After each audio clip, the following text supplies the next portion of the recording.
মুসা নবী একদিন আল্লাহর কাছে কয়, আল্লাহ, ফেরাউনে তো জ্বালান জ্বালায়, তুমি কি ফেরাউনকে গজব দিয়া ধ্বংস করতে পারো না? আমার আল্লাহ কয়, মুসা, আমি ফেরাউনকে 4টা কারণে গজব দেই না। কয় কারণে? ফেরাউনকে 4টা কারণে গজব দেই না।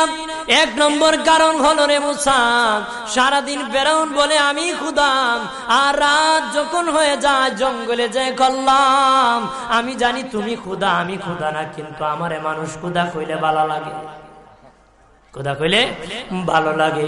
প্রভু, তাই তুমি বিরক্ত হইয়া আমার উপর গজব দিও না। আল্লাহ বলে, মুসা রে, ওই ফেরাউনে রাত্রির দুয়ার কারণে আমি আল্লাহ তার উপর গজব দেই না। 2 নম্বর কারণ হলো, আরে মুসা, তোমার মুখে দাড়ি, ফেরাউনের মুখে দাড়ি, তোমার পরনে জুব্বা, ফেরাউনের পরনে জুব্বা, তোমার মাথায় পাগড়ি, ফেরাউনের মাথায় পাগড়ি। আমি যদি গজব দিই, জুব্বার বেজ্জতি হবে, পাগড়ির বেজ্জতি হবে, দাড়ির বেজ্জতি হবে। মুসা রে, ওই জুব্বার পাগড়ির ইজ্জত রক্ষার কারণে আমি আল্লাহ ফেরাউনকে গজব দেই না। 3 নম্বর কারণ হলো, আল্লাহ বলেন, মুসা রে মুসা, 3 নম্বর কারণ হলো, ফেরাউনের বাড়িতে একটা এতিমখানা আছে। প্রতিদিন দুপুর বেলায় এতিমরা ফেরাউনের বাড়িতে মেহমানদারি করে। তারা খাওয়ার পরে আমি আল্লাহর কাছে দোয়া করে, আল্লাহ, তুমি যদি গুসা হয়ে ফেরাউনকে গজব দিয়ে ধ্বংস করে দাও, আমরা এতিমকে কে খাওয়াইবে রে আল্লাহ?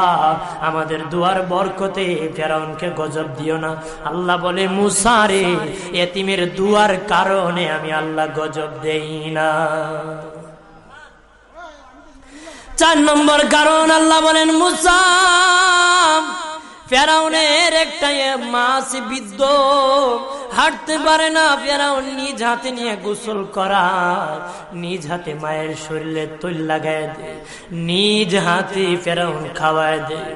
যখন খাওয়ানোর পরে মা বিছানার মধ্যে ঘুমায় যায়, ওই ফেরাউনের মা আমার কাছে 2টা হাত বাড়ায়, আল্লাহ, আমার ফেরাউনকে যদি গজব দিয়ে ধ্বংস করে দাও, আমি মায়ের সেবা কে করবে? আল্লাহ বলেন, মুসা রে, ফেরাউনের মায়ের দুয়ার কারণে আমি